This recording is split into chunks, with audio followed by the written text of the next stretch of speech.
कैसे आप सब? आई होप कि आप सब बहुत अच्छे होंगे और अपनी स्टडी बहुत अच्छे से कर रहे होंगे।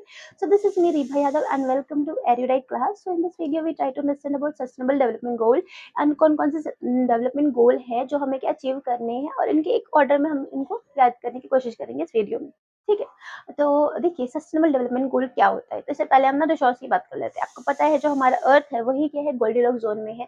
वही है जहाँ पे क्या है, हमारे खाने के लिए भोजन उपलब्ध है, जहाँ हमारे सांस लेने के लिए क्या है, हवा उपलब्ध है, और जो भी हमारी चीज होती है, हमारी नीड्स है, वो सब चीज कहाँ फुलफिल होती है, अर्थ पे। जितने भी मटेरियल है, जितने भी मिनरल है, क्रूड ऑयल है, सारी चीजें क्या है, हमें अर्थ से मिलता है। बट क्या इन सबको प्रोड्यूस करने में अर्थ को भी क्या टाइम लगता है, कुछ टाइम ड्यूरेशन के बाद ये मिले हैं। ऐसे नहीं कि एकदम से हम निकाल देंगे और ये बनता जाएगा। तो क्या है, जरूरी है कि ये ताकि रिसोर्सेस हमारे साथ बने रहे, तो क्या है, हम जरूरी है कि रिस्पॉन्सिबली हम यूज करें रिसोर्सेस को। ठीक है, तो क्या करना है हमें, जो हमारे रिसोर्सेस है उनका क्या हमें सावधानी पूर्वक इस्तेमाल करना है, जिससे क्या है हमारे साथ साथ हमारी भावी पीढ़ी की आवश्यकता को भी क्या है पूरा किया जा सके। तो बेसिकली तो क्या है, सस्टेनेबल डेवलपमेंट गोल है क्या कि जो रिसोर्स है उसका हम कैसे सावधानी पूर्वक इस्तेमाल करें, जिससे हमारे साथ साथ क्या है भावी पीढ़ी की आवश्यकताओं को भी पूरा किया जा सके। ठीक है, सस्टेनेबल डेवलपमेंट गोल यही तक है। अब देखिए जैसे हम सस्टेनेबल डेवलपमेंट गोल होते हैं, वैसे एक पहले से एक चला आ रहा था हमारा गोल, जिसको हम मिलेनियम डेवलपमेंट गोल कहते हैं, जो 2000 में स्टार्ट हुआ था और 2015 तक इसका टारगेट था। उसमें लगभग 8 गोल थे जिसको हम अचीव नहीं कर पाए थे।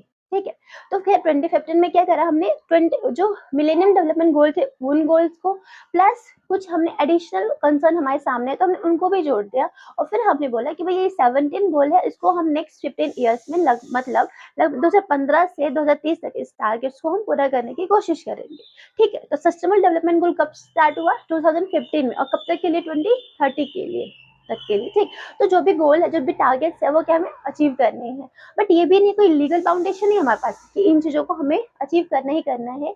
ये क्या है, सभी कंट्री क्या है, देखो सस्टेनेबिलिटी तो जरूरी है क्योंकि तभी हम डेवलपमेंट कर पाएंगे। ऐसा नहीं कि क्लाइमेट पे इफेक्ट पड़ रहा है तो हमारे देश पे इफेक्ट नहीं पड़ेगा, किसी और पे पड़ेगा। तो क्या ये सबका हमारा ये रिस्पॉन्सिबिलिटी बनती है कि जो हमारा अर्थ है, जहाँ पे लाइफ एग्जिस्ट करता है, जहाँ पे हम रह रहे हैं, उसकी हम रक्षा करें, उसको कंजर्व करके रखें। ठीक है, तो क्या लीगल फाउंडेशन नहीं है, बट स्टिल क्या है, सभी कंट्रीज के है इसके लिए कदम उठा रही है, पार्टिसिपेट कर रही है। ठीक है, तो हम यहाँ तक जान लिया हमने सस्टेनेबल डेवलपमेंट गोल के बारे में कि सस्टेनेबल डेवलपमेंट गोल क्या है, कि हम अपने संसाधनों का ऐसे इस्तेमाल करें जिससे हमारे साथ साथ हमारी भावी पीढ़ी की आवश्यकताओं को भी पूरा किया जा सके। ठीक है, अब जानते हैं कि हमारे जो सस्टेनेबल डेवलपमेंट गोल है वो कौन कौन से हैं, उनको एक क्या है ऑर्डर में याद करने की कोशिश करते हैं। अगर हम बात करें कितने हैं, तो क्या है, हमारे पास 17 एसडीजी है, मतलब सस्टेनेबल डेवलपमेंट गोल एसडीजी। ओके, तो क्या है, कितने हैं, 17 है। तो फर्स्ट बात करता है नो पॉवर्टी की। आप कहीं पे भी जाते हैं, चाहे आप मंदिर जाते हैं या फिर कहीं सड़क पे जाते हैं, तो आप देखते हैं कि आपको कहीं ना कहीं ये दिख जाते हैं, गरीबी का एक रूप। कुछ लोग भीख मांग रहे होते हैं। तो ये क्या है, सबसे बड़ी चीज, मतलब सबसे बड़ी बीमारी अगर किसी समाज की बोले तो क्या है, वो गरीबी है। तो क्या हम सबसे पहले किसको दूर करना है, गरीबी को। अगर गरीबी दूर हो जाती है तो उनकी भूख समाप्त हो जाएगी, भूखमरी जो होती है वो भी ऑटोमेटिकली समाप्त हो जाएगी। तो क्या, तो हम गोल नंबर 1 क्या है कि नो पॉवर्टी। जब पॉवर्टी नहीं होगी तो क्या है, कोई भूखा नहीं रहेगा। तो सेकंड गोल है हमारा नो हंगर, तो ये भी फुलफिल हो जाएगा। आप देखेंगे हमारे जितने भी गोल है वो आपस में जुड़े हुए हैं। ठीक है, उसको हम जानने की कोशिश करेंगे। देखिए फर्स्ट गोल हमारे क्या बताए, नो पॉवर्टी। सेकंड गोल क्या है, जीरो हंगर, कि हंगर नहीं होगा, भूखमरी नहीं होगी। अब देखो कोई इंसान गरीब नहीं है, उसकी जो फूड की नीड है, जो न्यूट्रिशनल नीड है वो पूरी हो रही है, तो क्या होगा, वो गुड हेल्थ होगा उसका, है ना। तो good good health and wellbeing, ये कौन सा हो जाएगा, गोल नंबर 3 हो जाएगा। हमारा गोल नंबर 3 क्या है, good health and wellbeing. Goal number 4 बात करेगा। अब देखो, अब आपके गरीब नहीं हो, हंगर नहीं है, और आपके पास अच्छी हेल्थ है, देन क्या आप क्वालिटी एजुकेशन ले पाओगे, आप एजुकेशन पे फोकस कर पाओगे। तो फोर्थ गोल बोलता है good sorry quality of education, की क्वालिटी जो है एजुकेशन की वो अच्छी हो। देखो क्वालिटी अच्छी है, जब हम अच्छी शिक्षा लेते हैं तो जो जेंडर बायसनेस चल रही है हमारे समाज में, हम उसको अंडरस्टैंड कर पाते हैं। हम क्या कहेंगे कि भाई क्या है, मेल के भी कुछ चैलेंजेस है, फीमेल के भी कुछ चैलेंजेस है। ठीक है, तो हम इस चीज को जान पाते हैं। तो क्या जेंडर इक्वालिटी आ जाती है, गुड क्वालिटी, अगर एजुकेशन की क्वालिटी बढ़ती है तो क्या है, जेंडर इक्वालिटी आ जाती है। हम समझ पाते हैं कि हम दोनों के अपने अपने चैलेंजेस है। एक इंडिविजुअल को हमें स्ट्रेंथ करना है, ना कि मेल या फीमेल की हमें डिबेट करनी है। ठीक, तो हमारा गोल नंबर 5 हमें याद हो गया। गोल नंबर फर्स्ट क्या कहते हैं? No poverty. गोल नंबर 2 क्या कहते हैं? Zero hunger. गोल नंबर 3 क्या कहते हैं? Good health and wellbeing. Goal number 4 क्या कहते हैं? Quality of education. और goal number 5 no gender biasness, मतलब जेंडर इक्वालिटी। ठीक है, अब हमने यहाँ तक 5 हमें लर्न हो गए हैं। आप जो भी हमारे गोल है 1 to 5, अब प्लीज उसको राइट डाउन भी करते जाइए, ताकि वो क्या है अनकॉन्शियसनेस अगर आप राइट डाउन करोगे ना, फिर भी क्या है वो आपके दिमाग में जाएगा और कोई फायदा नहीं। अलग अलग वीडियो देखोगे और फिर वो उसका जो प्रोडक्टिविटी है वो जीरो रहेगी। तो बेटर है कि आप एक वीडियो देखो और अच्छे से देखो। बेशक ये वीडियो ना देखो, कोई सा भी देखो, बट इसको क्या यूटिलाइज करो अपने टाइम को। बेशक हम शॉर्ट्स देखने में बहुत टाइम लगा देते हैं, प्लस पर हमें क्योंकि हम सिक्योरिटी रहती है कि हम बाद में देख लेंगे, बट बाद में वो टाइम आता नहीं है। तो जो अभी कर रहे हो वो अभी फिनिश करो इस काम को। ठीक है, तो हमने 5 गोल अभी फिनिश करे हैं। ठीक, अब क्या है, हमने एजुकेशन भी ले ली, जेंडर वाइजनेस खत्म कर दिया। हम डिबेट कर रहे हैं कि हाँ जेंडर वाइजनेस कुछ नहीं है, सबके अपने अपने चैलेंजेस है, हमें इंडिविजुअल को स्ट्रेंथ करना है। अब ये क्या डिबेट करते करते हमें प्यास लग जाती है, तो क्या है हम पानी पियेंगे। अब पानी पीते हैं तो कोई हमें पानी देता है, क्या गंदा पानी, तो हम क्या बोलते हैं? गोल नंबर 6 छह गंदा पानी, छी गंदा पानी, है ना। तो क्लीन वाटर एंड सैनिटेशन, तो गोल नंबर 6 में क्या चाहिए? क्लीन वाटर एंड सैनिटेशन, कि हमें वाटर जो है वो साफ चाहिए, स्वच्छता चाहिए, हमारा पर्यावरण साफ चाहिए। तो गोल नंबर 6 कहते हैं क्लीन वाटर एंड सैनिटेशन। अब क्या है, हमारी डिबेट चल रही थी, हमने जेंडर वाइसनेस पर डिबेट की, फिर हमें प्यास लगी, फिर हमने पानी पिया। पानी हमारा गंदा था तो हमने क्या बोला? क्लीन वाटर एंड सैनिटेशन होनी चाहिए। देन क्या है, एनर्जी भी तो हमें चाहिए ना। अब पंखा भी तो चाहिए, हमें गर्मी भी तो लगेगी, तो क्या हमें अफोर्डेबल एनर्जी भी चाहिए, है ना। तो गोल नंबर 7 क्या बताएगा? Affordable energy. ठीक है, गोल नंबर 7 अफोर्डेबल एनर्जी की बात करेगा। अब हम आगे चलते हैं। अफोर्डेबल एनर्जी है, देखिए आप गरीब नहीं हो, हंगर नहीं है, हेल्थ अच्छी है, एजुकेशन अच्छा है, जेंडर वाइसनेस नहीं है, क्लीन वाटर एंड सैनिटेशन है, अफोर्डेबल एनर्जी है, देन क्या आएगा?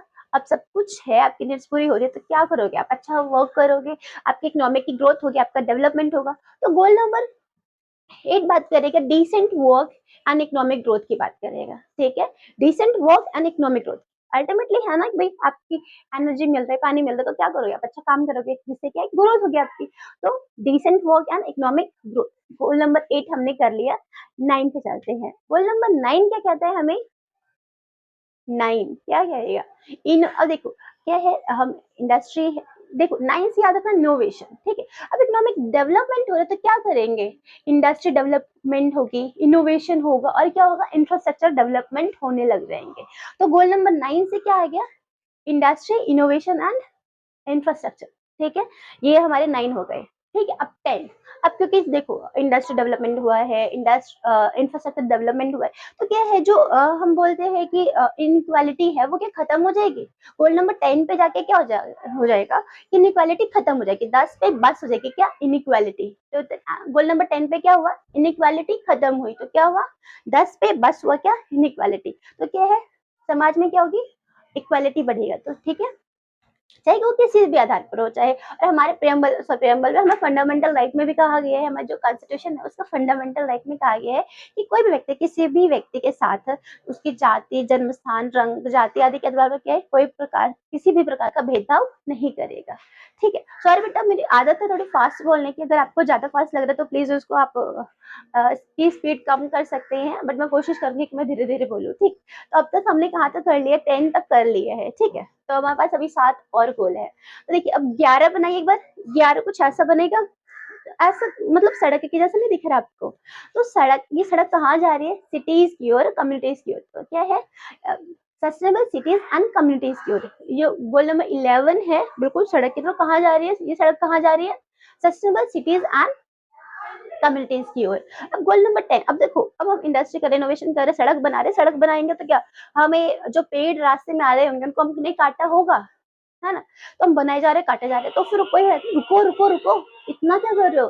अफोर्ड तो क्या करो, आप जो रिसोर्सेस है, जो आप पेड़ों को काट रहे हो, फिर रिस्पॉन्सिबिलिटी करो, रिस्पॉन्सिबिलिटी कंज्यूम करो, रिस्पॉन्सिबिलिटी प्रोड्यूस करो। ठीक है, तो गोल नंबर 12 क्या करेगा? Responsibly production and consume. ठीक है, रिस्पॉन्सिबली। ठीक है, अब देखो वरना क्या हो जाएगा, अगर आप ऐसे काटते रहोगे, सड़कें बनाते रहोगे, तो क्या होगा? क्लाइमेट चेंज हो जाएगा। तो गोल नंबर 13 किसकी बात करेगा? क्लाइमेट चेंज की, क्लाइमेट चेंज की। ठीक है, क्लाइमेट क्लाइमेट चेंज की। अब क्लाइमेट चेंज की जब भी हम बात करते हैं तो हम किसकी बात करते हैं? ग्लोबल वार्मिंग की। ग्लोबल वार्मिंग होगा तो क्या होगा? जो हमारे ग्लेशियर्स है, जो आइस कैप है, वो पिघलने लग जाएंगे। अब जो पिघलेंगे तो कहाँ जाएंगे? सी वाटर। ओशन में क्या, ओशन का जो लेवल है वो इंक्रीज होगा। जब ओशन का लेवल इंक्रीज होगा तो कहीं ना कहीं जो उनकी सैलिनिटी है वो इंक्रीज होगी या डिक्रीज होगी, उस पर इफेक्ट पड़ेगा। जब उस पर इफेक्ट पड़ेगा तो जो ऑर्गेनिज्म उसमें रह रहे हैं, जो लिविंग ऑर्गेनिज्म उसमें रह रहे हैं या जो भी प्लांट्स रह रहे हैं, उन पे इफेक्ट पड़ेगा। तो क्लाइमेट चेंज के बाद क्या हो जाएगा? Life below water. जो हमारे ओशन के अंदर या वाटर बॉडीज में जो एनिमल्स रह रहे हैं उन पे इफेक्ट पड़ेगा। तो क्या होगा? Life below water. ठीक है। अब हमने 13 की गोल की बात कर ली, 14 की बात कर ली। अब क्या आपको क्या लगता है, जब ग्लेशियर्स पिघलेंगे तो बस ओशन के जो ऑर्गेनिज्म उन्हीं को इफेक्ट पड़ेगा? नहीं, वो जो सी लेवल बढ़ रहा है वो लैंड तक भी आएगा। तो कौन इम्पैक्ट, किसको इम्पैक्ट होगा? Life above the water, above land, मतलब लाइफ ऑन लैंड। ठीक है। तो इससे किसको इम्पैक्ट पड़ा है? Life on land. 14 क्या है? Life below water. 15 क्या है आपको? 15 क्या है? Life on land. ठीक है। हम देखो अभी तक क्या कर रहा है, 11 से हम शुरू करते थे। ठीक, 11 हमने क्या सड़क जैसी बनाई थी। सड़क कहाँ जा रही थी? सस्टेनेबल सिटीज और कम्युनिटीज की ओर। ठीक है। गोल नंबर 12 की हमने बात की, भाई सड़कें बना रहे हो पर थोड़ा रिस्पॉन्सिबली बनाओ। तो हमने क्या रिस्पॉन्सिबली प्रोडक्शन एंड कंज्यूमर। ठीक है, कंज्यूम। और गोल नंबर 13 किसी बात करेगा कि अगर आप ऐसे काटते जाओगे, बनाते जाओगे, तो क्या क्लाइमेट चेंज हो जाएगा? क्लाइमेट चेंज होगा तो क्या होगा? तो गोल नंबर 13 बन जाएगा क्लाइमेट चेंज। अब क्लाइमेट चेंज होगा तो सबसे पहले इम्पैक्ट किसको पड़ेगा? ओशन पे, ओशन वाटर पे। तो क्या है? तो life on, sorry, life below water, इस पे इम्पैक्ट पड़ेगा। देन आपको क्या लगता है, ये बस ओशन का जो पानी है वो राइज करते करते ऊपर नहीं गया, लैंड पे नहीं गया, तो किसको इम्पैक्ट पड़ेगा? Life on land. ठीक है। अब हमने 15 गोल याद कर लिए हैं। अब 16 गोल की बात करेंगे। 16 गोल बात करेगा पीस, जस्टिस और जैसे इंस्टीट्यूशंस है उनको बढ़ावा देने की, ताकि क्या है, जो ह्यूमन बीइंग है उनमें क्या है, हार्मनी रह सके, ताकि जो हमारा बैलेंस है वो क्या सके, मेंटेन हो सके हमारे अपने एनवायरमेंट के साथ। ठीक है। गोल नंबर 17 बात करेगा कि जो हमारा कॉमन गोल है उसके लिए पार्टिसिपेशन बढ़ना चाहिए। तो गोल नंबर 17 बात करेगा पार्टिसिपेशन की। ठीक है। So thank you. अगर आपको वीडियो अच्छा लगता है तो then please like share subscribe. Thank you.